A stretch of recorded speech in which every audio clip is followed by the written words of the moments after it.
شرور أنفسنا وسيئات أعمالنا من يهده الله فلا مضل له ومن يضلل فلا هادي له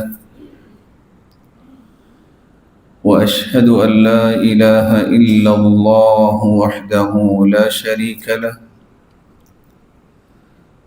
وأن محمدًا عبده ورسوله يا أيها الذين آمنوا اتقوا الله حق تقاته ولا تموتن إلا وأنتم مسلمون يا أيها الناس اتقوا ربكم الذي خلقكم من نفس واحدة وخلق منها زوجها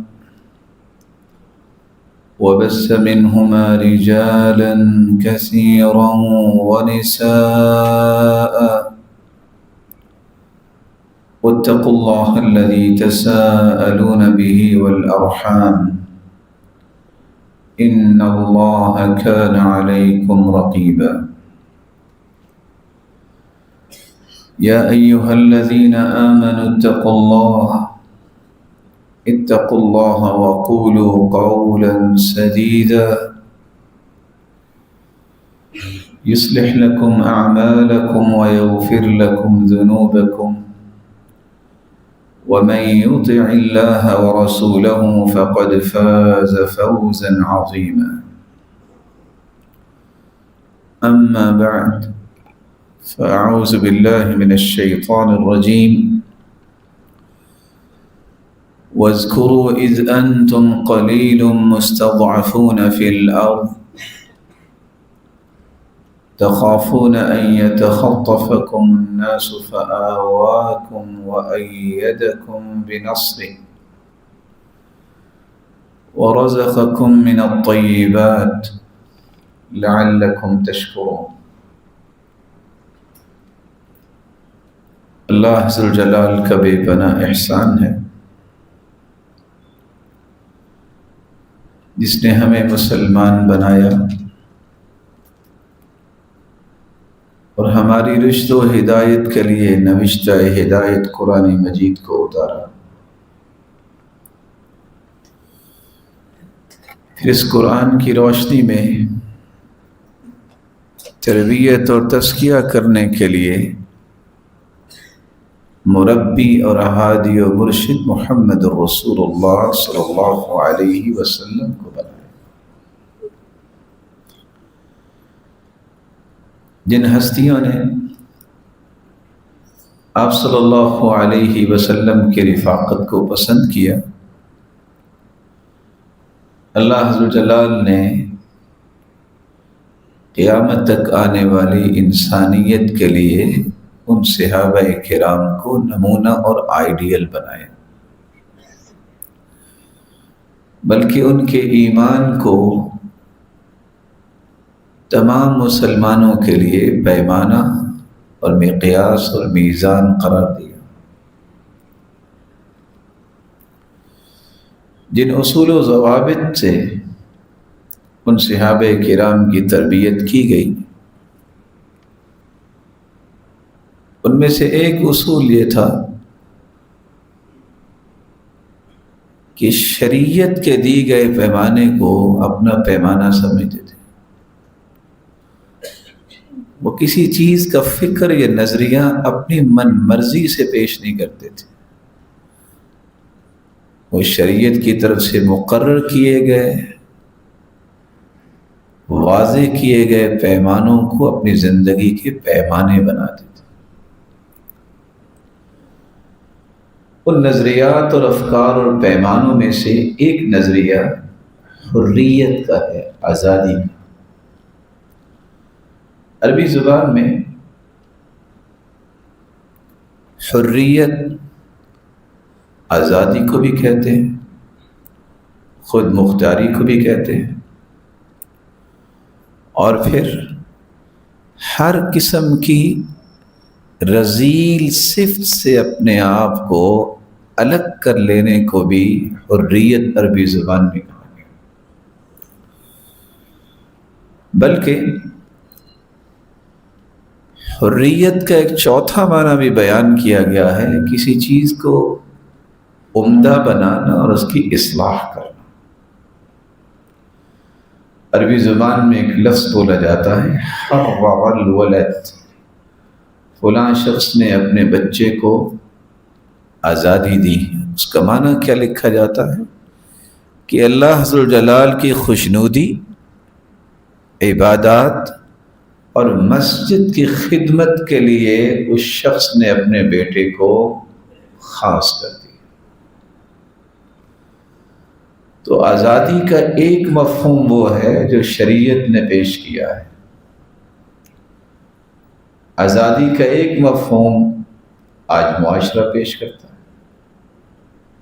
ہمارا چونکہ یہ دعویٰ ہے کہ ہم مسلمان ہیں، ہمارا یہ بیانیہ ہے کہ ہم کتاب و سنت کو بالادستی دیتے ہیں، اور ہم ہر اس بات کو اختیار کرتے ہیں جس پر قرآن و سنت کے دلائل ہیں۔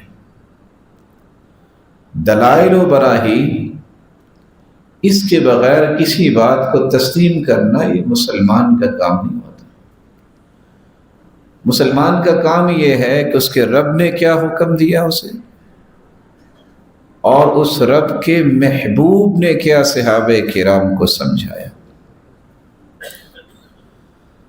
تو آئیے دیکھیے اور اس بات کو سمجھنے کی کوشش کیجیے کہ اسلام نے آزادی کا مفہوم کیا پیش کیا ہے اور مغرب آزادی کا مفہوم کیا پیش کرتا ہے۔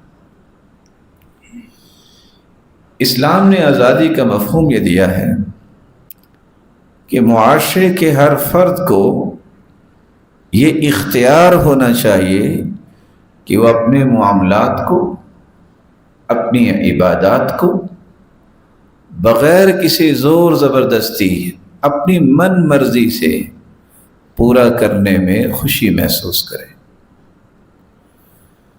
اللہ ذوالجلال نے جو اختیار دیا ہے وہ اپنے حقوق کو حاصل کرنے میں اور واجبات کی ادائیگی میں کسی کا محتاج نہ ہو، اس کو آزادی کہتے ہیں۔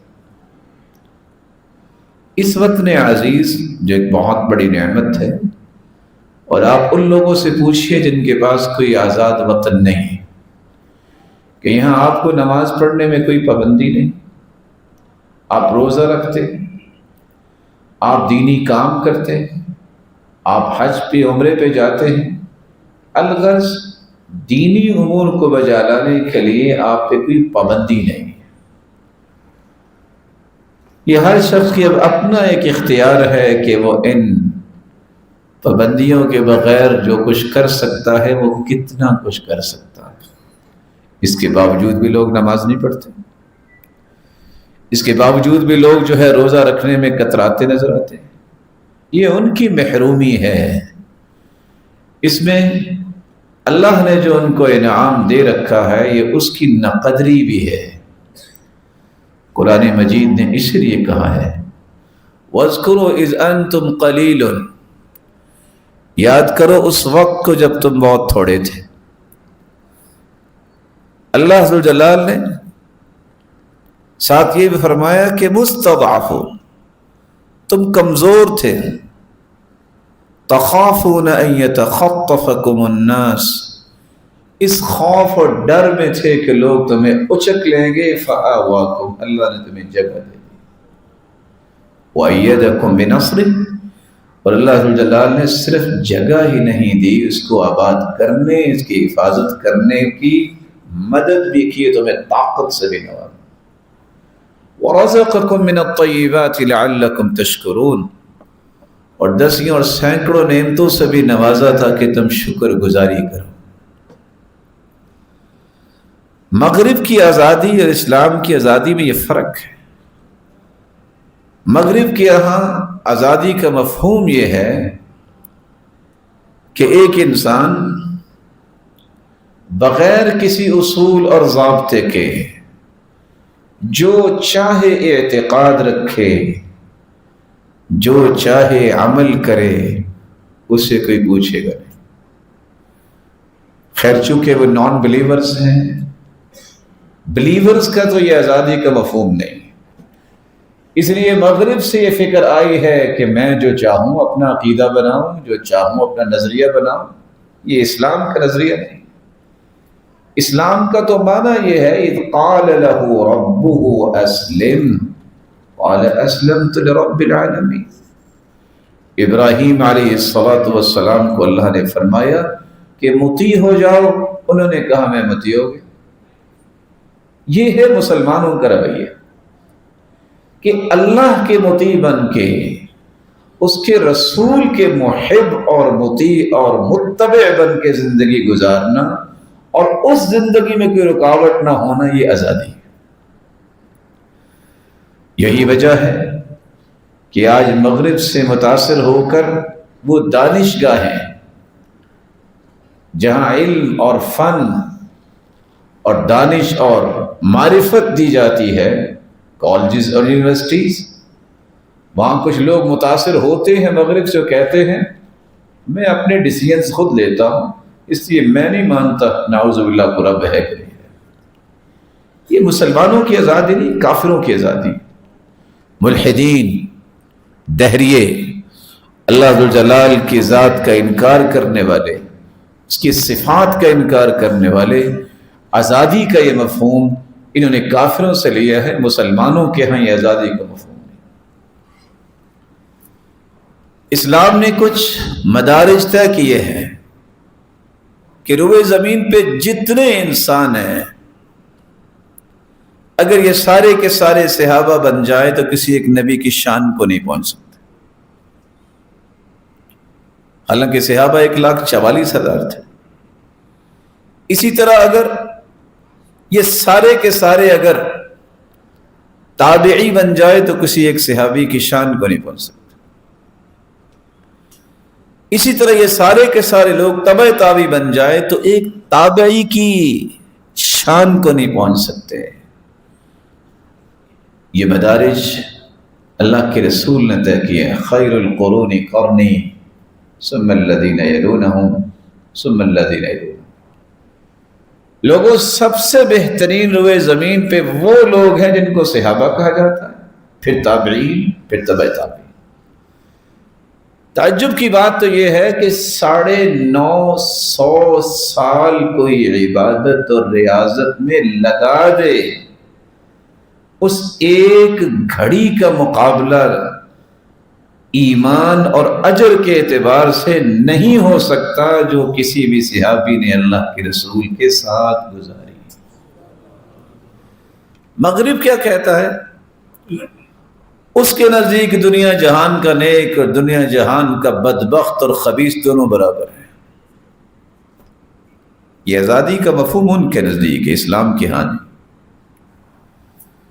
آزادی کا مفہوم اسلام کے ہاں یہ ہے کہ اصل ترقی یہ ہے کہ انسان اللہ ذوالجلال کی عبادت میں خلل نہ آنے دے اور تجارت کرے، بزنس کرے، دنیا کے تمام شعبے اختیار کرے۔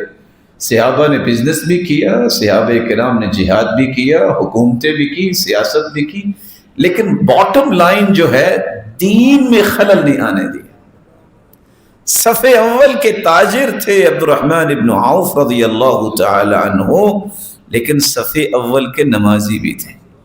صحیح بخاری کی روایت بتاتی ہے جب سیدنا عمر رضی اللہ تعالی عنہ پر حملہ ہوا، وہ فجر کی نماز پڑھا رہے تھے، سورۃ یوسف کی تلاوت کر رہے تھے، جب ابو لؤلؤ مجوسی نے خنجر کا وار کیا وہ گر گئے۔ اس نماز کو مکمل کرنے کے لیے پچھلی صف سے جو آگے آئے ہیں وہ عبد الرحمن بن عوف تھے، جو بالکل ان کے پیچھے کھڑے تھے اور نماز فجر کی تھی۔ آج یہ سننے کو ملتا ہے، بس آفیسز میں آخر وقت دینا ہوتا ہے، تھکاوٹ ہوتی ہے، بس جی صبح کی نماز تو کچھ 6-7 بجے پڑھ ہی لیتے۔ مغرب کا ترقی کا مفہوم یہ ہے کہ حلال و حرام کی تمیز رہے نہ رہے، تمہاری عزت تار تار ہوتی ہے تو ہو جائے، تمہیں پیسہ چاہیے، کوٹھی چاہیے اور گاڑی چاہیے، اس سے کوئی غرض نہیں ہے کہ دین بچے یا نہ بچے اور عزت بچے نہ بچے۔ یہ مغرب کے ہاں مفہوم ہے، اسلام کے ہاں یہ مفہوم ہے۔ جب تک ان بنیادوں کو آپ نہیں سمجھیں گے آپ ہمیشہ اپنے آپ کو کسی فتنے کا شکار کر بیٹھیں گے. اس لیے آزادی کا صحیح مفہوم جو ہے، جو شریعت نے طے کیا ہے، اس کو سمجھنے سے انسان دین بھی بچاتا ہے، عزت بھی بچاتا ہے، اور اس آزادی کو انجوائے بھی کرتا ہے، اور وہ آزادی اس کے لیے بہت بڑی نعمت بن جاتی ہے. آج آپ جمعہ پڑھنے آئے، صبح نماز بھی پڑھی ہوگی، اللہ نے امن بھی دیا ہے.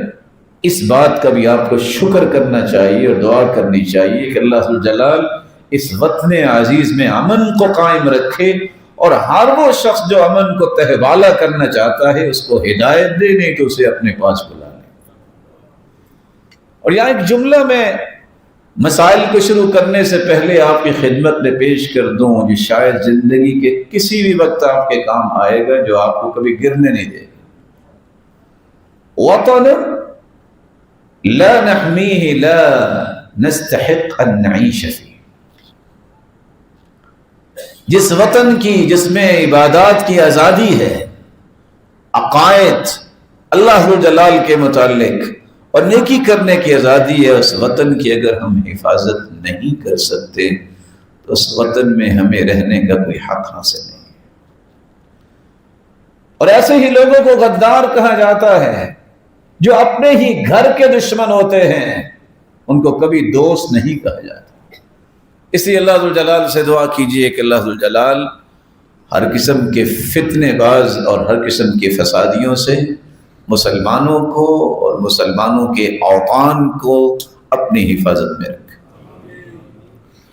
رسول اکرم صلی اللہ علیہ وآلہ وسلم پر قرآن نازل ہوتا ہے اور آزادی کی اہمیت کو واضح کرتا ہے. قرآن مجید نے فرعون سے جب آزادی حاصل کی موسیٰ علیہ السلام کی قوم نے، تو احسان جتلایا اللہ تعالیٰ نے، وَإِذْ أَنْجَيْنَاكُمْ مِنْ آلِ فِرْعَوْنَ، ہم نے تمہیں نجات دی آل فرعون سے، يَسُومُونَكُمْ سُوءَ الْعَذَابِ، اتنا ذلیل کر دینے والا تمہیں عذاب دیتے تھے. يُذَبِّحُونَ أَبْنَاءَكُمْ، تمام کے تمام مردوں کو قتل کر دیتے. وَيَسْتَحْيُونَ نِسَاءَكُمْ، عورتوں کو زندہ رہنے کی اجازت تھی اور ان کے ساتھ بھی ظلم و تشدد ہوتا. تو اللہ ذو جلال نے وہاں احسان جتلایا ہے کہ تمہیں اس مصیبت سے، اس ظلم سے نجات دی. رسول اکرم صلی اللہ علیہ وآلہ وسلم نے آزادی کی اہمیت کو واضح کرنے کے لیے یہ فرمان جاری کیا. صحیح بخاری اور مسلم کی روایت ہے، ایما رجل اعتق امرأ مسلما استنقذ اللہ بكل عضو منه عظما منه من النار. جو بھی کوئی شخص کسی غلام کو آزاد کرے گا، اللہ ذو الجلال اس کے ایک ایک عضو کو جہنم سے آزاد کر دے. آج مغرب زدہ اور مغرب سے متاثر ہونے والے اسلام پہ اعتراض کرتے ہیں کہ اسلام کے اندر غلامی کا تصور کیوں؟ اسلام نے یہ غلامی کا جو تصور دیا، یہ احسان کیا. اس وقت کیسے بنا؟ قتل نہیں کیا، غلام بنا لیا، زندہ رہنے کی گنجائش دی ہے. بات بات پہ ان کو پھر آزاد کرنے کے طریقے بتائے ہیں. شریعت اسلامیہ نے اس بات کا حکم دیا کہ اگر کسی نے جان بوجھ کے نہیں، غلطی سے کوئی قتل ہو جائے تو اس کی دیت کیا ہے؟ وَمَا كَانَ لِمُؤْمِنٍ أَن يَقْتُلَ مُؤْمِنًا إِلَّا خَطَأً وَمَنْ قَتَلَ مُؤْمِنًا خَطَأً فَتَحْرِيرُ رَقَبَةٍ. قتل ہو گیا ہے تو دیت کیا ہے؟ غلام آزاد کرو. وَدِيَةٌ مُسَلَّمَةٌ إِلَىٰ أَهْلِهِ، اور ساتھ غلام آزاد ہے اور ساتھ اس کی دیت بھی دو. اکیلی دیت بھی ہو سکتی تھی، لیکن ساتھ ساتھ انسانوں کو سروائیو کرنے کا موقع دیا. شریعت نے اس بات کا بھی حکم دیا، اگر کسی شخص سے یہ غلطی سرزد ہو کہ اس نے قسم اٹھائی ہے اور جھوٹی قسم اٹھا لی، تو اسے کیا کرنا ہے؟ اسے 3 کام کرنے ہیں بطور کفارہ. فَكَفَّارَتُهُ إِطْعَامُ 10 مَسَاكِينَ مِنْ أَوْسَطِ مَا تُطْعِمُونَ أَهْلِيكُمْ أَوْ كِسْوَتُهُمْ أَوْ تَحْرِيرُ رَقَبَةٍ. 10 مسکینوں کو کھانا کھلا دے یا لباس پہنا دے یا گردن آزاد کر دے، اس کی قسم کا کفارہ ہو جائے. غلام یہاں بھی آزاد کرواتے. شریعت نے ایک تیسری بات نازل کی کہ اگر کوئی شخص کسی وجہ سے اپنی بیوی کو کہہ دے انت کظہر امی، تم میری ماں جیسی ہو، اس کو کہتے ہیں زہار کرنا. اس کے کہنے کے بعد وہ بیوی نہیں رہتی، اس وقت تک تم اس کو بیوی نہیں بنا سکتے جب تک 3 کام میں سے کوئی ایک کام نہ کر لو. پہلا کام کیا ہے؟ پہلا کام یہ ہے فَتَحْرِيرُ رَقَبَةٍ مِّن قَبْلِ أَن يَتَمَاسَّا. تم غلام آزاد کرو، 2 مہینے کے مسلسل روزے رکھو، یہ 60 مسکینوں کو کھانا کھلاؤ. تو یہاں بھی غلام کو آزاد کرنے کا حکم دے دیا. شریعت نے جہاں زکوٰۃ کے مصارف بیان کیے ہیں سورۃ التوبہ کی 60 نمبر آیت میں، وہاں ایک مصرف یہ ہے کہ تم زکوٰۃ 8 چیزوں میں استعمال کرو گے. وَفِي الرِّقَابِ، کسی کی گردن آزاد کروانے کے لیے بھی زکوٰۃ دی جا سکتی. ایک شخص کو قتل نہیں کیا گیا، زندہ رہنے کی گنجائش دی گئی، پھر اس کو آزاد کرنے کا حکم دیا گیا. پھر ساتھ اس بات کو حکم دیا گیا کہ کسی غلام کو آزاد کرے گا اس کو نیکیاں کتنی ملیں گی. یہ سارے فرامین اس بات پر دلالت کرتے ہیں کہ اسلام کا احسان تھا اس وقت بھی کہ وہ انسانوں کے ساتھ ظلم نہیں کرتا بلکہ انسانوں کو زندہ رہنے کے راستے دیے.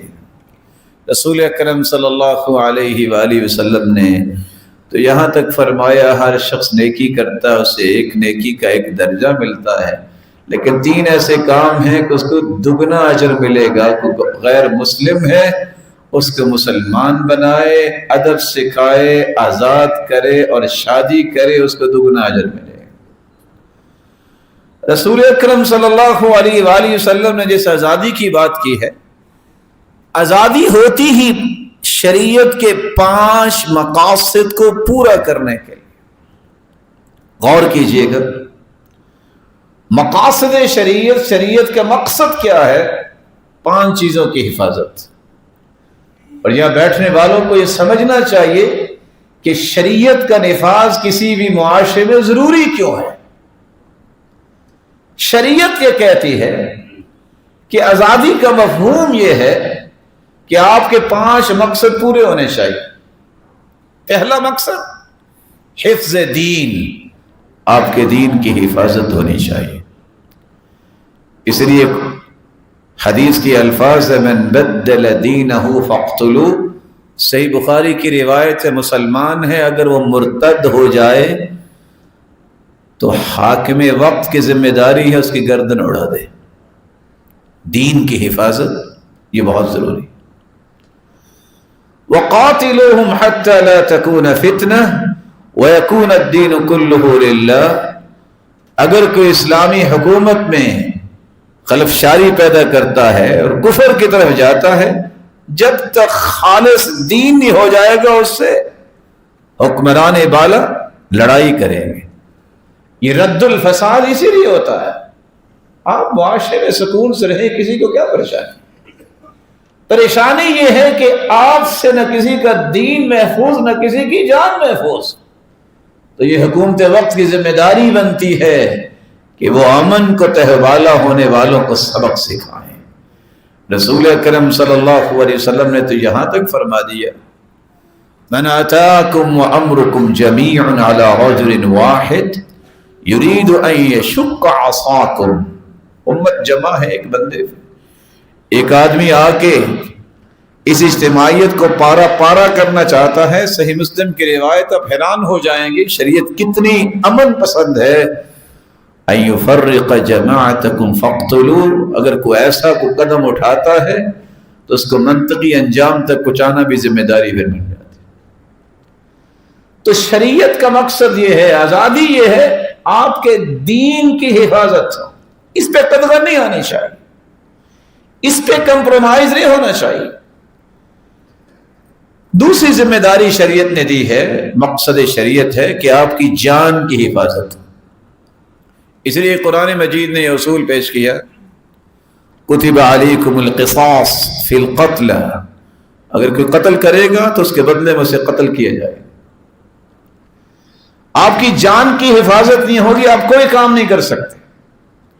شریعت یہ کہتی ہے کہ آزاد ملک میں یہ دوسرا مقصد ہونا چاہیے کہ ہر فرد کی جان کی حفاظت ہونی چاہیے، بلکہ قرآن مجید نے تو یہاں تک کہا انما جزاء الذین یحاربون اللہ ورسولہ، جو اللہ اور اس کے رسول سے محاربت کرتے ہیں، اختلاف کرتے ہیں، وَيَسْعَوْنَ فِي الْأَرْضِ فَسَادًا، اور صرف فساد مچاتے ہیں، أَن يُقَتَّلُوا، یا تو قتل کیے جائیں گے، اور يُصَلَّبُوا، یا انہیں پھانسی پہ لٹکا دیا جائے گا، أَوْ تُقَطَّعَ أَيْدِيهِمْ وَأَرْجُلُهُمْ مِنْ خِلَافٍ، دایاں ہاتھ اور بائیں ٹانگ، اور پھر کرتا ہے تو بایاں ہاتھ اور دائیں ٹانگ اس کی کاٹ دی جائے۔ یہ ضروری ہے، جس طرح ڈاکٹرز یہ کہہ دیتا ہے کہ پاؤں نہ کٹا تو پورا جسم مردہ ہو جائے گا، زندگی بچانے کے لیے پاؤں کاٹنا پڑتا ہے۔ اللہ آپ سب کی حفاظت فرمائے۔ تو شریعت نے یہ حکم دیا ہے۔ موطا امام مالک کی روایت ہے کہ عمر رضی اللہ تعالیٰ عنہ نے ان 7 لوگوں کو قتل کیا جنہوں نے مل کے ایک شخص کو قتل کیا تھا، اور ساتھ یہ لفظ بولے لو تمالأ علیہ اہل صنعاء لقتلتهم جمیعا، اگر سارے اہل صنعاء مل جاتے اس کو قتل کرنے تو میں تمام اہل صنعاء کو اس ایک شخص کے بدلے قتل کر دیتا۔ جان کی حفاظت یہ مقصد شریعت ہے۔ اس لیے کچھ لوگ یہ بھی کہتے ہیں یہ تو بندے ہی قتل ہوتے جائیں گے، ایک قتل ہونے سے پھانسی پہ لٹکانے سے بقیہ لوگوں کی جان بچ جائے گی۔ شریعت کا تیسرا مقصد ہے عزت کی حفاظت اور نسب کی حفاظت۔ اس لیے اللہ ذو جلال نے قرآن مجید میں فرمایا الزانیۃ والزانی فاجلدوا کل واحد منہما 100 جلدہ، کوئی بدکاری کرتا ہے شادی شدہ ہے تو رجم ہوگا، شادی شدہ نہیں تو 100 کوڑے بھی لگیں گے اور اسے جلاوطن بھی کیا جائے۔ کس لیے؟ عزتوں کی حفاظت، نسل کی حفاظت، نسب نامے کی حفاظت۔ بلکہ اس سے آگے شریعت نے کیا کیا، اگر کوئی کسی پہ بہتان لگا دے، 4 گواہ نہ لا سکے، 3 بھی گواہی دینے والے گواہی دے دے، 1 گواہی دینے والا گواہی نہ دے تو چاروں کو 80 کوڑے لگائے جائیں گے کہ کسی مسلمان پہ انہوں نے انگلی اٹھائی ہے تو اٹھائی کیسے۔ عزتوں کے بارے میں الزام اور بہتان لگانا یہ شریعت کا مقصد ہے کہ لوگوں کی عزت اور لوگوں کا جو نسب نامہ ہے وہ محفوظ رہے۔ اور ساتھ سزا کیا دی ہے؟ کوڑے تو لگیں گے، وَلَا تَقْبَلُوا لَهُمْ شَهَادَةً أَبَدًا، جب تک یہ توبہ نہیں کرتے یہ گواہی دینے کے مجاز ہی نہیں رہے۔ ایک چوتھا مقصد بھی شریعت کا ہے، کسی آزاد ملک میں اس بات کا خیال کیا جاتا ہے لوگوں کی عقل کی حفاظت کی جائے۔ کیسے حفاظت کی جائے؟ نشہ آور چیزوں سے بچایا جائے جس سے انسان کی عقل معوف ہو جاتی ہے۔ رسول اکرم صلی اللہ علیہ وآلہ وسلم کے صحابی ابو بکر صدیق رضی اللہ تعالیٰ عنہ اور ان سے پہلے اللہ کے رسول صلی اللہ علیہ وسلم نے یہ حد نافذ کی۔ صحیح بخاری کی روایت 6773 کہ جو نشہ کرتا شراب پیتا اسے 40 کوڑے لگائے جاتے ہیں۔ آج لوگ اس بات پہ بات کرتے ہیں، دیکھیں جی چلو جی اس نے نشہ بیچ لیا تو پھر کیا ہوا؟ شریعت سے پوچھے نا، آپ مسلمان ہیں، آپ اس کو سمجھتے نہیں ہیں کہ کچھ ہوا ہی نہیں۔ یہ 40 کوڑے اس لیے لگائے ہیں کہ آج ایک نشئی ہے، کل کو پورا گاؤں نشئی بنے گا، اور نشہ کرنے والی قوم نہیں رہتی، وہ جانور بن جاتے، وہ ہجوم بن جاتے ہیں۔ اس لیے شریعت نے یہ بات کہی ہے، الخمر ام الخبائث، دنیا جہان کی خباثتوں کی جڑ یہ نشہ ہے، یہ شراب ہے۔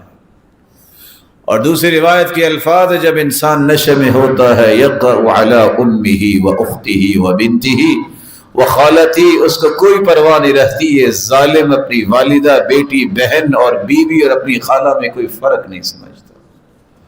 اس لیے صحابہ کرام کو اللہ کے رسول نے سکھایا تھا، ابوبکر صدیق رضی اللہ تعالیٰ عنہ جیسے صحابہ جنہوں نے اسلام سے پہلے بھی نشہ نہیں کیا، اس سے پہلے بھی شراب نہیں کی۔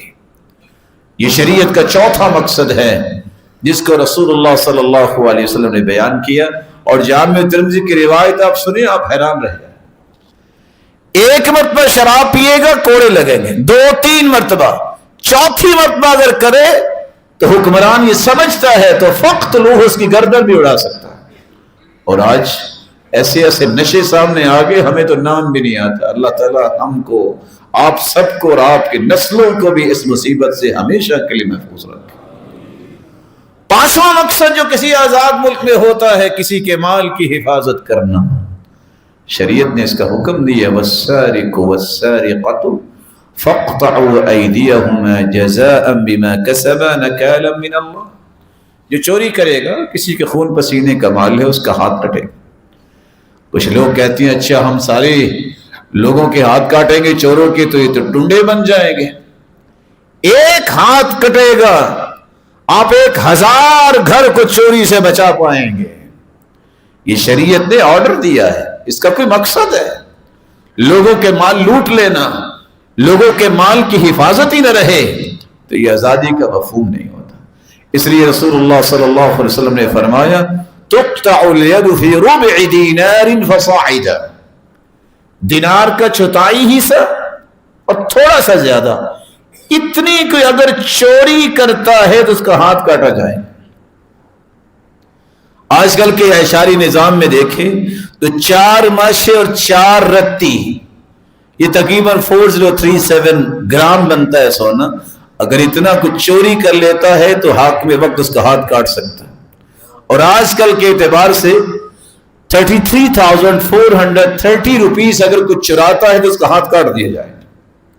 لیکن اس قانون کو ہر شخص اپنے ہاتھ میں نہ لے، یہ کام حکومت کا ہے، یہ بھی نقطہ سمجھنا ضروری ہے۔ صحیح جو مسلمان ہے وہ قرآن و سنت کے مطابق عمل کرتا ہے۔ جذباتی قوم جو ہے اس کا کوئی عمل دخل نہیں ہے۔ یہ حدود کا نفاذ کرنا، یہ قانون کو نافذ کرنا، یہ حکمران کا کام ہوتا ہے۔ ہر بندہ ہی ڈنڈا ہاتھ میں پکڑ لے، ہر بندہ ہی کہے کہ میں قانون کو نافذ کروں گا، یہ 500 کی 500 جو حدود سنی ہے، اس سے فائدہ نہیں، نقصان اور فساد ہوگا، اور وہ بھی فساد ہی کہلائے گا۔ اس بات کو یاد رکھیے۔ حکومت نے سسٹم بنایا ہے، عدالتیں بنائی ہے، یہ ہمارے معزز اور مکرم جو ہماری پولیس ہے اور ہمارے فوجی ہیں، وہ کس لیے ہیں؟ اس نظام کو سیٹ کرنے کے لیے۔ تو کوئی شخص نظام کے اندر کسی قانون کو اپنے ہاتھ میں نہ لے۔ یہ شریعت نے ایک پروٹوکول دیا ہے کہ تمہیں زندگی گزارنی کیسے۔ تو 5واں کام جو ہے آزاد حکومت میں، وہ ہے لوگوں کے مالوں کی حفاظت۔ رسول اکرم صلی اللہ علیہ وسلم نے تو یہاں تک فرمایا، لعن اللہ السارق یسرق البیضہ فتقطع یدہ، وَلَعْنَ اللَّهُ السَّارِقُ يَسْرِقُ الْحَبْلَ فَتُقْطَعُ يَدُهُ۔ صحیح بخاری اور صحیح الجامع کی روایت۔ عربی زبان میں بیضہ انڈے کو بھی کہتے ہیں، اور جہاد کرتے وقت دشمن کے وار سے بچنے کے لیے جو ڈھال ہوتی ہے اس کو بھی کہتے ہیں۔ جو ڈھال چوری کرے گا اس کا ہاتھ کاٹا جائے۔ اور انڈا، پہلے چوری چھوٹی چیز سے ہوتی ہے، کرتے کرتے عادت بن گئی، پھر وہ ڈھال چرانے کے لیے بھی تیار ہوتا ہے، اسے پرواہ نہیں ہوتی، اس کا ہاتھ کاٹا جائے گا۔ یہ ملعون شخص ہے، دھتکارا ہوا شخص ہے اللہ عز و جلال کی رحمت سے۔ وَيَسْرِقُ الْحَبْلَ فَتُقْطَعُ يَدُهُ، حبل اس رسی کو بھی کہتے ہیں جس لوہے کی اس آہنی تار کے ساتھ کشتیوں کو سمندر کے کنارے پہ باندھا جاتا ہے۔ اور اس رسی کو بھی کہتے ہیں جو عام رسی. پہلے بچے کسی کے گھر سے رسی اٹھاتے ہیں، والدین جب توجہ نہیں کرتے کرتے کرتے پھر ڈکیت بنتے ہیں، پھر نہ جانے کیا کچھ لوٹتے ہیں. شریعت کہتی ہے ہاتھ کاٹا جائے گا. کچھ لوگ زیادہ ہی سیانے بننے کی کوشش کرتے ہیں، کہتے ہیں بس جی قسمت میں لکھا تھا چوری کر لی. سیدنا عمر رضی اللہ تعالیٰ عنہ کے زمانے میں ایک چور کو لایا گیا، پوچھا کیوں چوری کی ہے؟ اس نے یہ تو نہیں آگے سے جسٹیفیکیشن دیا، کہتا بس قسمت میں لکھا تھا. حکم دیا لاؤ بھی، اس کا ہاتھ کاٹ کے دوسرے ہاتھ میں دے کے کہا یہ بھی قسمت میں لکھا ہوا تھا. اگر قسمت کی بات ہے تو قسمت تو پھر شریعت نے بیان کی ہے نا، تو پھر اس کے مطابق ہی چلنا ہوگا. تو یاد رکھنا چاہیے یہ آزادی بہت بڑی نعمت ہے، اس میں یہ 5 چیزوں کی حفاظت جو مقاصد شریعت ہے، یہ اسلامی حکومت کی ذمہ داری ہوتی ہے. تقاضے کیا ہیں؟ ہمیں تقاضوں کو بھی سمجھنا چاہیے اور ہمیں یہ بھی سمجھنا چاہیے کہ کیا کرنا ہے اور کیا نہیں کرنا. تقاضا یہ ہے کہ ہمیں اللہ کا شکر ادا کرنا چاہیے. کان اذا اتاه امر يسر به خر ساجدا للہ شکرا للہ. جب بھی خوشی ملتی ہے اللہ کے رسول کو تو آپ سجدہ ریز ہو جاتے ہیں، آپ زبان سے کہتے ہیں الحمدللہ الذی بنعمتہ تتم الصالحات. اللہ تیرا شکر ہے، تیرے فضل سے، تیری رحمت سے، تیری عنایت سے ہمیں یہ خوشی نصیب ہوئی. تو شکر کرنا یہ پہلا تقاضا ہے. اور شکر ہوتا کیسے ہے؟ نعمتیں محفوظ کیسے ہوتی ہیں؟ سیدنا عمر رضی اللہ تعالی عنہ بیان کرتے ہیں قید النعم بالشکر. نعمتوں کو اپنے پاس ہمیشہ ہمیشہ کے لیے رکھنا ہے تو اس کا شکر کیا کرو. وقید العلم بالکتاب. اور اگر علم کو ہمیشہ ہمیشہ اپنے پاس رکھنا چاہتے ہو تو جو سنتے ہو لکھ لیا کرو، محفوظ ہو جاتا ہے.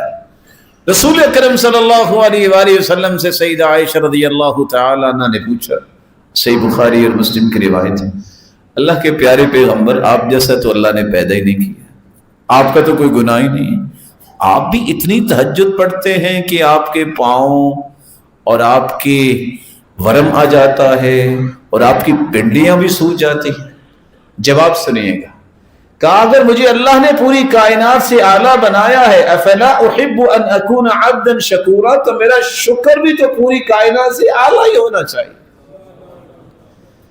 ہمیں بھی اس آزادی کا شکر ادا کرنا چاہیے کہ اللہ عز و جلال نے ہمیں ایک ایسا وطن دیا ہے کہ ہم اللہ کی عبادت کرتے ہیں، تجارت کرتے ہیں اور زندگی کے جملہ زاویوں کو خوبصورتی سے ادا کرتے ہیں. فساد سے بچیں، تصادم سے بچیں، تحارب سے بچیں. امن کو قائم رکھنے والی قوم ہمیشہ آزاد قوم کہلاتی ہے. اس لیے مومن ایمان سے بھی ہے اور امن سے بھی ہے. پکا مومن وہی ہوتا ہے جس کا اللہ پہ ایمان بھی پختہ ہوتا ہے اور جو امن کو بھی پسند کرتا ہے. اسلام سلم سے ہے. اصل مسلمان وہی ہوتا ہے جو اللہ کے سامنے گردن جھکانے والا ہے اور سلامتی کو معاشرے میں پسند کرنے والا ہوتا ہے. رسول اکرم صلی اللہ علیہ وآلہ وسلم نے صحابہ کرام کو ایک بات سمجھائی. ان صحابہ کرام میں سے عبداللہ بن عمرو بن عاص بیان کرتے ہیں کہ 4 خصلتیں جس کے اندر آ جائے نا اللہ اس کے جنت میں گھر بنا دے. صحابہ کو بڑی خوشی ہوئی کہ یہ کون سی بات. کہا پہلی بات من کان عصمت امرہ لا الہ الا اللہ، جس زندگی کے ہر لمحے لا الہ الا اللہ پہ آنچ نہ آنے دے، توحید میں خلل نہ آنے دے. دوسری بات اذا اصابتہ مصیبہ، جب بھی کوئی دکھ غم اور مصیبت آئے تو فوراً اس کی زبان پہ آ جائے انا للہ و انا الیہ راجعون. تیسری بات واذا اعطی شیئا قال الحمد للہ، جب بھی اسے کوئی نعمت ملے تو اس کی زبان سے فوراً یہ لفظ نکلنے چاہیے الحمد للہ. چوتھی بات وَإِذَا أَذْنَبَ ذَنبًا قَالَ أَسْتَغْفِرُ اللَّهِ، جب بھی اس سے کمی کوتاہی اور غلطی ہو جائے تو فوراً کہہ دے استغفر اللہ.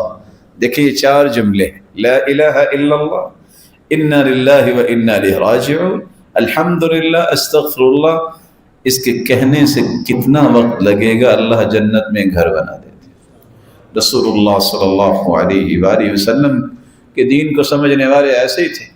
جب اللہ تعالیٰ نے محمد الفاتح کو یہ توفیق دی کہ قسطنطنیہ فتح ہوا، اسلام کو عزت ملی، مسلمانوں کو عزت ملی، تو وہ شکرانے کے 2 نفل ادا کرنے لگے۔ کہا بھی آگے وہ آئے جس کی نماز فجر کبھی قضا نہیں ہوئی۔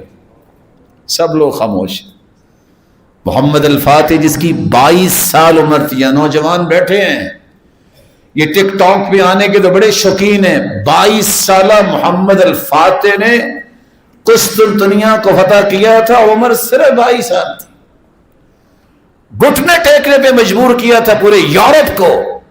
یہ مسلمانوں کے نوجوان تھے جن کی تاریخ کو آج بھلا دیا گیا ہے، اور پھر آگے آنے کے لیے کوئی تیار نہ ہوا۔ کہاں اگر مجھے ڈر نہ ہوتا کہ دشمن خوشی منائیں گے کہ آج انہوں نے شکرانے کے نفل نہیں پڑھے تو میں یہ نہ بتاتا، جب سے ہوش سنبھالی ہے میری آج تک فجر کی نماز قضا نہیں ہوئی۔ یہ ہے آزادی کا مفہوم، اس سے آزادیاں ملتی ہیں۔ عبادات کا اہتمام کرنا۔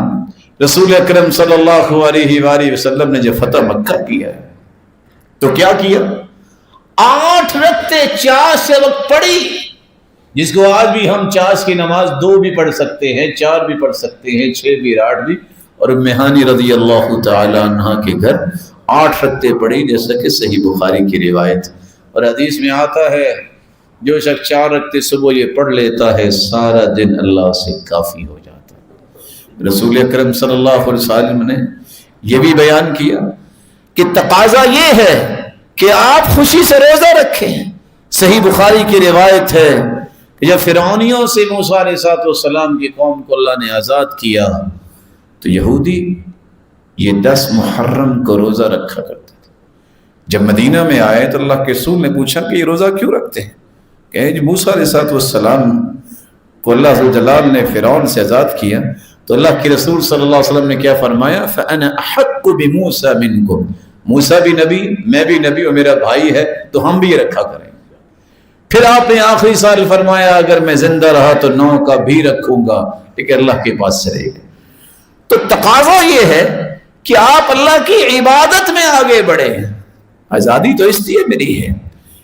اور ساتھ ہی اللہ کے رسول صلی اللہ علیہ وسلم نے یہ فرمایا کہ ظلم و زیادتی اور سرکشی سے اجتناب کرنا چاہیے، یہ آزادی کا تقاضا۔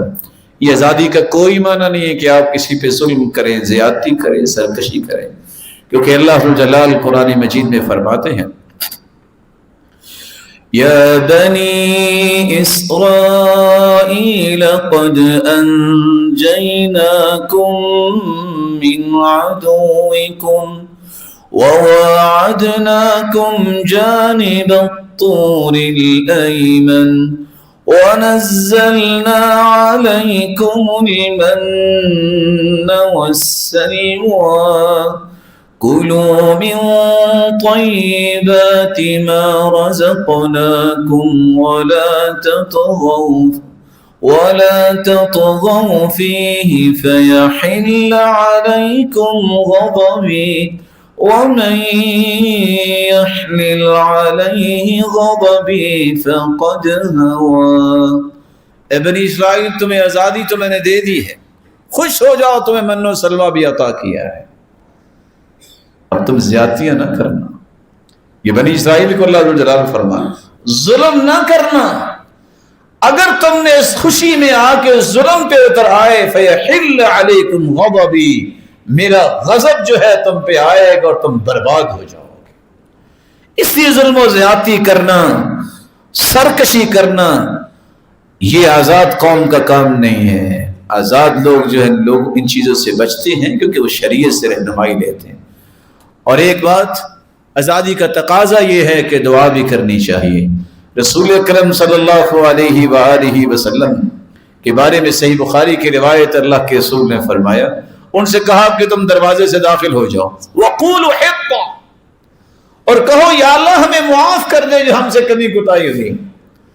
لیکن ایسی قوم، انہوں نے قولوا حِطَّةٌ کی بجائے کہا وَقُولُوا حِنطَةٌ، یا اللہ ہمیں گندم چاہیے، ہمیں تو یہ ترکاریاں چاہیے، مذاق کیا۔ تو یاد رکھیے گا جو لوگ آزادی کو مذاق سمجھتے ہیں یتیہون فی الارض، 40 سال تک پھر بنی اسرائیل کی قوم دھکے کھاتی رہی، انہیں کچھ جگہ نہیں ملی۔ اس لیے اس آزادی کی قیمت یہ ہے کہ تم اللہ ذوالجلال سے دعائیں کرو کہ اللہ ذوالجلال ہمارے ایمان کی بھی حفاظت فرمائے، اور جس جگہ رہ کے ہم اپنے ایمان کی حفاظت کرتے ہیں ان جگہوں کی بھی حفاظت فرمائے، اور وہ لوگ جو اس کے محافظ ہیں دن رات اپنی جانوں کو اپنی ہتھیلیوں پہ رکھ کے کھڑے ہیں، اللہ ذوالجلال ان کی بھی حفاظت فرمائے۔ جہاں یہ 5 تقاضے آپ نے سنے ہیں، 5 باتوں سے ضرور بچنا۔ آزادی کا یہ کوئی مفہوم نہیں ہے کہ آپ راستوں میں چلنے والوں کو تکلیف دیں۔ حدیث سن لیجئے، صحیح الجامع کی روایت ہے 2923، اور سلسلہ صحیحہ کی روایت ہے 2294۔ رسول اکرم صلی اللہ علیہ وسلم نے فرمایا، من آذى المسلمین فی طرقهم وجبت علیہ لعنت، جو لوگ راستے میں کسی کو تکلیف دیتے ہیں ان پر لعنت واجب ہو جاتی ہے۔ میں دیانتداری سے ایک سوال کروں گا آپ سے، آپ میرے لیے بہت محترم ہیں، کیا صحابہ جیسا ایمان کسی کا ہو سکتا ہے؟ جہاد کر کے فتح کر کے آئے، رستے میں پڑاؤ ڈالا، اللہ کے رسول صلی اللہ علیہ وسلم نے فرمایا جس نے گزرنے والوں کو تکلیف دی اس کا جہاد بھی نہیں ہے۔ یہ تقاضا ہے آزادی کا کہ آپ، جیسا کہ لوگ 14 اگست کا دن آتا ہے خوشی مناتے ہیں اور نہ جانے کیا کیا طریقے اختیار کرتے، میرے بھائی مسلمانوں کو تکلیف نہیں دیتے۔ رسول اکرم صلی اللہ علیہ وسلم نے فرمایا یہ بھی تکلیف ہے کہ چلتے راستے میں آپ قضاء حاجت کریں، کانٹے بکھیر دیں، بلکہ حکم یہ ہے کہ اگر راستے میں کوئی کانٹے ہوں، پتھر ہو، کوئی ہڈی ہو، اس کو اٹھا کے سائڈ پہ کر دے، اللہ اس پہ بھی اس کے گناہوں کو معاف کر دے۔ دوسرا تقاضا یہ ہے جس سے آپ نے بچنا ہے، لوگ خوشی میں آ کے کیا کرتے ہیں، اللہ کے رسول کی خوشی کیا، جب خوشی آتی وہ سجدے میں چلے جاتے، زبان سے کہتے الحمدللہ الذی برحمتہ تتم الصالحات۔ لوگوں کی خوشی کیا بن گئی ہے، گانا سنیں گے، سیٹیاں بجائیں گے، تالیاں بجائیں گے۔ اور میرے پیارے بھائیوں، قرآن یہ کہتا ہے وَمِنَ النَّاسِ مَن يَشْتَرِي اللَّهُوَ الْحَدِيث، لوگوں میں سے ایسے ہیں جو لہو الحدیث خریدتے ہیں۔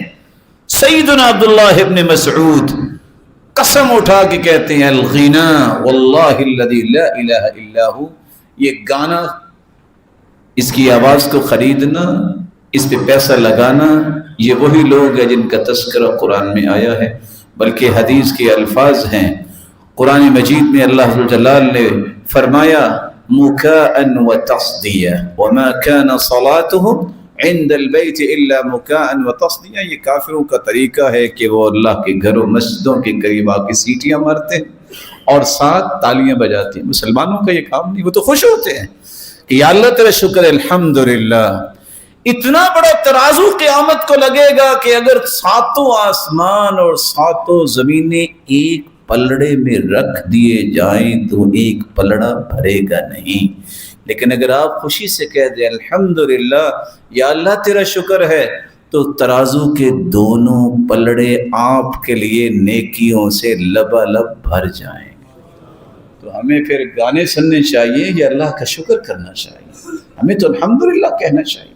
رسول اکرم صلی اللہ علیہ وآلہ وسلم نے یہاں تک فرمایا کہ مسلمانوں اس بات کو سمجھو۔ آپ سیدہ عائشہ رضی اللہ تعالیٰ عنہ کی روایت پہلے سن لیجیے، ادب المفرد کی روایت ہے، جب انہوں نے دیکھا کہ ایک شخص جس کے بال بھی لمبے لمبے اور اپنے سر کو ہلا رہا ہے اور گانا گا رہا ہے، اور لفظ کیا بولے آپ نے، اخرجو اف شیطان، اخرجو، اس شیطان کو نکالو، یہ جو بیٹھا ہے اس کو نکالو، یہ شیطان، اس کو گھر میں جگہ نہ دو۔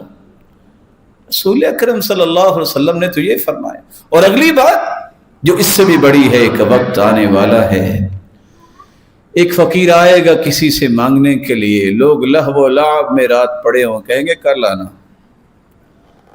رقص اور اس طرح کی شراب کی مجلس سے قائم ہوں گی، صبح اٹھیں گے، وہ بیچارہ آئے گا، فقیر تو دیکھے گا کہ کچھ لوگ بندر بن چکے ہیں، کچھ خنزیر بن چکے ہیں۔ سلسلہ صحیحہ کی روایت ضرور پڑھنی چاہیے۔ رسول اللہ صلی اللہ علیہ وآلہ وسلم نے فرمایا تھا ایک وقت آنے والا ہے جب لوگ ریشم کو اور شراب کو اور زنا کو حلال سمجھیں گے تو ایسے عذاب پھر ان لوگوں پہ آئیں گے، اللہ جل جلالہ ہمیں محفوظ کرے۔ ایک تقاضا یہ بھی لوگ اختیار کرتے ہیں جس سے بچنا چاہیے، بے پردگی۔ اللہ تعالیٰ نے مسلمان عورت کو بڑی عزت دی ہے، دنیا میں اربوں گھر ہیں لیکن غلاف بیت اللہ پہ ہے کیونکہ اس جیسا کوئی گھر نہیں ہے۔ دنیا میں اربوں کتابیں ہیں لیکن قرآن مجید کو غلاف پہ رکھا جاتا ہے کیونکہ اس جیسی کوئی کتاب نہیں ہے۔ 7.5 ارب لوگ دنیا میں موجود ہیں، 1.5 ارب مسلمان ہیں اور 6 ارب جو ہے وہ کافر ہیں۔ صرف مسلمان عورت کو پردے کا حکم کیوں؟ کیونکہ اس جیسی عزت والی کوئی عورت نہیں ہے۔ یہ انسان کو سمجھنا چاہیے کہ اللہ جل جلالہ نے عورت کو عزت کتنی دی ہے۔ اور آپ یہ بات سن کے اور حیرت میں چلے جائیں گے، اللہ کے رسول کے زمانے میں جو عورت پردہ نہیں کرتی تھی سمجھتے تھے کہ یہ لونڈی ہے۔ جب بھی صحابیات جن کو حکم ہو گیا کہ پردہ کرنا ہے تو کوئی عورت ایسی نہیں تھی جو پردہ نہ کرتی ہو۔ فجر کی نماز بھی پڑھنے آتی تو حسان ابن ثابت کہتے ہیں یخمرن اطراف البنان من التقى ویخرجن جنح اللیل معتجرات، یہ رات کی تاریکی میں بھی نکلتی ہیں تو اپنے انگلیاں ہی نہیں ان کے پوروں کو بھی چھپا کے نکلنے والی تھی وہ عورتیں۔ اور یہ اللہ کے رسول صلی اللہ علیہ وسلم کے ذریعے جو اللہ نے حکم دیا یہ عورت کو عزت دینے کے لیے ہے، یہ حکم ہے، اس کو اختیار کرنا ہے۔ رسول اللہ صلی اللہ علیہ وسلم نے فرمایا سب سے قریب اللہ تعالیٰ کے اس وقت عورت ہوتی جب گھر میں ہوتی۔ پھر مرد و زن کے اختلاط نہیں ہونا چاہیے۔ صحابی ہیں، ابھی حکم نہیں آیا، صحابہ جا رہے ہیں، کچھ عورتیں بھی جا رہی ہیں، کہاں جا رہے ہیں برا؟ مسجد کی طرف۔ یہ بات بھی غور رہنی چاہیے۔ آپ نے حکم دیا استاخر، اور تو ایک سائڈ پہ ہو جاؤ، لیس لکن ان تحققن الطریق، راستوں کے درمیان میں نہ چلا کرو، علیکن بحافات الطریق، تم راستے کے کناروں پہ چلا کرو۔ صحابیہ کہتے ہیں اس دن کے بعد عورتیں ایسی چلتی ہیں حتی ان ثوبها لیتعلق بالجدار من شدت لصوقها بھی، دیواروں کے ساتھ چلتی صحابیات اور ان کی چادریں الجھ جایا کرتی تھی۔ ایک 5ویں بات جس پہ نوجوان فضول خرچی پہ نکلتے ہیں، رسول اکرم صلی اللہ علیہ وآلہ وسلم نے جو صحابہ کرام کو بات بتائی، قرآن کہتا ہے وَلَا تُسْرِفُوا، اسراف نہ کرو، فضول خرچی نہ کیا کرو، انہو لا يحب المسرفین، اللہ پسند نہیں کرتا۔ اور آپ نے یہ بھی فرمایا ان المبذرین کانوا اخوان الشیاطین، یہ فضول خرچ شیطان کے بھائی ہیں۔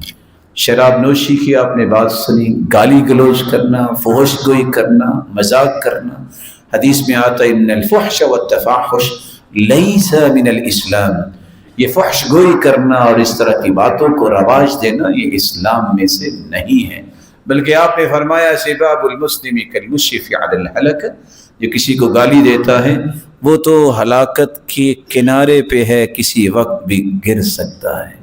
رسول اللہ صلی اللہ علیہ وآلہ وسلم نے یہ جو باتیں سمجھائی ہیں، اللہ ہمیں عمل کی توفیق دے۔ وآخر دعوانا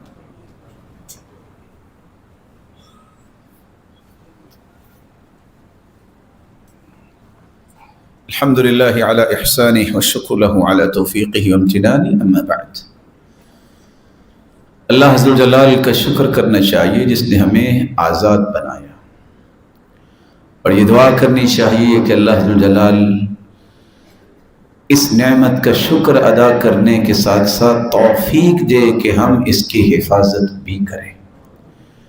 یہ ذمہ داری ہے کہ ہم اس وطن عزیز کو امن کا گہوارہ بنائیں، اور جو امن کو قائم کرنے کے لیے ذمہ داران ہیں ان کے ساتھ کھڑے ہیں، اور ہر اس فکر سے، ہر اس نظریے سے اور ہر اس زاویے سے اپنے آپ کو پیچھے کر لے جو امن کے مخالف ہو، متصادم ہو، متحارب ہو۔ مومن وہی ہوتا ہے جو امن کو پسند کرتا ہے، مومن وہی ہوتا ہے جو سلامتی کو پسند کرتا ہے۔ رسول اکرم صلی اللہ علیہ وسلم نے ہر قسم کی ظلم و زیادتی سے امت کو منع کیا۔ حیرانگی کی بات ہے کہ صحابہ نے صرف پرندے کے بچوں کو پکڑا اور پرندے کی ماں وہی ترفرف بجناحیہا، اس نے آ کے پر پھیلا دی، اللہ کے رسول غصے میں آ گئے، فرمایا من فجع هذه بولدها ردوا الیہا ولدہا، کس نے اس کے بچوں کو پکڑا ہے؟ محمد کی غیرت برداشت نہیں کرتی کسی پرندے سے بھی ظلم ہو۔ اس قدر معلومات ہیں اور تعلیمات ہیں اللہ کے رسول کی، ظلم سے بچو، زیادتی سے بچو، اور کبھی بھی کوئی ایسا کام نہ کرو جس سے آپ کی وجہ سے امن تہوالا ہو۔ رسول اکرم صلی اللہ علیہ وآلہ وسلم نے یہ تعلیمات دی ہیں۔ ایک آزادی یہ ہے اللہ اس کو قائم رکھنے کی توفیق دے، اور جس کے محافظ ہیں ان کی حفاظت فرمائے۔ ایک آزادی وہ ہے جو قیامت کو ملنے والی ہے، جو اس سے بھی بڑی آزادی ہوگی، جو جہنم سے آزادی ہے۔ آئیے اس آزادی کے لیے بھی دو چار باتیں سن لیں۔ کوئی ہے آپ میں سے اس آزادی کا بھی خواہش مند؟ اللہ سب کو آزاد کر دے جہنم سے۔ اس کی آزادی کے لیے آپ کو کچھ کام کرنے ہیں۔ پہلا کام یہ ہے، ان اللہ حرم علی النار من قال لا الہ الا اللہ یبتغی بذلک وجہ اللہ۔ صحیح بخاری کی روایت ہے، جو دل کے اخلاص سے لا الہ الا اللہ کہہ دے، توحید پہ آنچ نہ آنے دے، اللہ اسے جہنم سے آزاد کر دیں گے۔ دوسرا کام، لا يلج النار رجل بكى من خشية الله حتى يعود اللبن في الضرع۔ جامع ترمذی کی روایت ہے، جس طرح آپ بھینس کا دودھ دھو لیتے ہیں وہ دودھ واپس نہیں جا سکتا، اس طرح جو اللہ کے خوف سے اکیلا دعا کر رہا ہے، جہنم سے ڈرتے ہوئے رو پڑتا ہے، اللہ اسے جہنم سے آزاد کر دیں گے، جہنم نہیں جانے۔ تیسرا کام، من صلی للہ 40 یوما فی جماعہ یدرک التکبیرۃ الاولی کتبت له براءتان، براءۃ من النار و براءۃ من النفاق۔ جامع ترمذی کی روایت ہے، جو 40 دن نماز با جماعت تکبیر اولی کے ساتھ پڑھتا ہے، نہ تو منافق ہوگا اور جہنم سے بھی آزاد کر دیا جائے۔ ایک چوتھا کام بھی ہے، لن یلج النار احد صلی قبل طلوع الشمس وقبل غروبها۔ جو شخص فجر اور عصر کی نماز پابندی کے ساتھ جماعت کے ساتھ پڑھتا ہے، اللہ اسے قیامت کے دن، صحیح مسلم کی روایت ہے، جہنم سے آزاد کر دے گا، یہ داخل نہیں ہوگا جہنم سے۔ پانچواں کام، رسول اللہ صلی اللہ علیہ وسلم نے فرمایا، جامع ترمذی کی روایت ہے، من حافظ على 4 رکعات قبل الظہر و4 بعدها حرمہ اللہ علی النار۔ جو ظہر سے پہلے 4 اور ظہر کے بعد بھی 4 رکعتیں پڑھ لے، اللہ ذوالجلال اس کو بھی جہنم پر حرام قرار دے دیں گے۔ ایک چھٹا کام جس کے بارے میں اللہ کے رسول نے فرمایا، میرے صحابہ، الا اخبرکم بمن یحرم علی النار او بمن تحرم علیہ النار، میں تمہیں بتاؤں ایسے لوگوں کے بارے میں کہ آگ ان پہ حرام اور وہ آگ پر حرام۔ صحابہ نے کہا کیوں نہیں؟ فرمایا کل قریب ہین سہل، ایسا شخص جس کا اخلاق اچھا ہے، جو نرم مزاج ہے، یہ آگ پہ حرام ہے اور آگ ان پر حرام ہے۔ ساتواں کام جس میں اللہ کے رسول صلی اللہ علیہ وسلم نے فرمایا، من کن له 3 بنات و 3 اخوات او بنتان او اختان، جس کی 2 بیٹیاں ہوں یا 3 بیٹیاں یا 3 بہنیں ہوں، ان کو کھلاتا ہے، پلاتا ہے، اچھی پرورش کرتا ہے، ادب سکھاتا ہے، تعلیم دیتا ہے، اور مناسب جگہ پہ نکاح کرتا ہے، قیامت کا دن ہوگا یہ 2 بیٹیاں یا 3 بہنیں، یہ بھائی اور یہ والدین کے سامنے یہ بچیاں رکاوٹ بن جائیں گی، جہنم کے سامنے دیوار بن جائیں گی، جہنم نہیں جانے دیں گی۔ اس لیے بچیوں کو برا نہ سمجھا کرو، لا تکرہوا البنات، بیٹیوں سے نفرت نہ کرو، فإنہن الغالیات المونسات، یہ والدین کی بڑی خدمت کرنے والی ہیں، اور شریعت نے ان کو بڑا مہنگا کہا ہے۔ مہنگائی کس بات کی ہے؟ کہ جہنم کے سامنے دیوار بن جائیں گے۔ اس لیے عبداللہ ابن مسعود رضی اللہ تعالی عنہ کی بیٹی جب آتی تو بازو کھول لیتے، مرحبا بابنتی، میری پیاری بیٹی آ جاؤ، قیامت کو تم نے میرے لیے دیوار بننا ہے۔ 8واں کام، رسول اکرم صلی اللہ علیہ وسلم نے فرمایا، من رد عن عرض اخیہ بالمغیبہ كان حقا على الله ان يعتقه من النار۔ جامع ترمذی کی روایت ہے اگر آپ کسی مسلمان کی عزت کی حفاظت کرتے ہیں تو اللہ قیامت کے دن جہنم سے آپ کی حفاظت کریں گے۔ ایک نواں کام، من غضرت قدمہ فی سبیل اللہ حرمہ اللہ علی النار، سلسلہ صحیحہ کی روایت ہے جو اللہ کی راہ میں دین کی دعوت اور دین کے جہاد کے لیے، اعلاء کلمت اللہ کے لیے، دین کی سربلندی کے نکلتا ہے اور اس کے پاؤں پہ گرد آ جاتی ہے، اس پہ جہنم حرام ہے، یہ اللہ کی جہنم سے آزاد ہوگا۔ 10واں کام رسول اللہ صلی اللہ علیہ وسلم نے بڑا آسان بتایا ہے، اب 3 مرتبہ صرف یہ کہہ دو، اللہم انی اسألک الجنہ، اللہم انی اسألک الجنہ، اللہم انی اسألک الجنہ، اے اللہ میں جنت کا سوال کرتا ہوں۔ جنت خود بول کے کہتی ہے اللہم ادخلہ الجنہ، یا اللہ اس کو میرے پاس لے۔ اور 3 مرتبہ یہ کہہ دو اللہم اجرنی من النار، اللہم اجرنی من النار، اللہم اجرنی من النار، اے اللہ مجھے جہنم سے بچا، مجھے جہنم سے بچا، اے اللہ مجھے جہنم سے بچا۔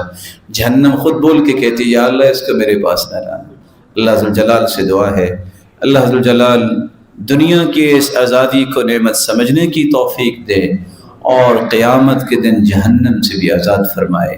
مولا کریم جتنے یہ روشن چہرے بیٹھے ان سب کو ایمان، عزت و برکت، خوشی اور صحت والی لمبی زندگی نصیب فرمائے، ان کو، ان کی آل اولاد کو، ان کے والدین کو، ان کی نسلوں کو قیامت کے دن اپنے محبوب کی رفاقت نصیب فرما، جس طرح آج تیرے گھر میں بیٹھے ہیں، اور اپنے دیدار کا مستحق بنا۔ وآخر دعوانا الحمدللہ۔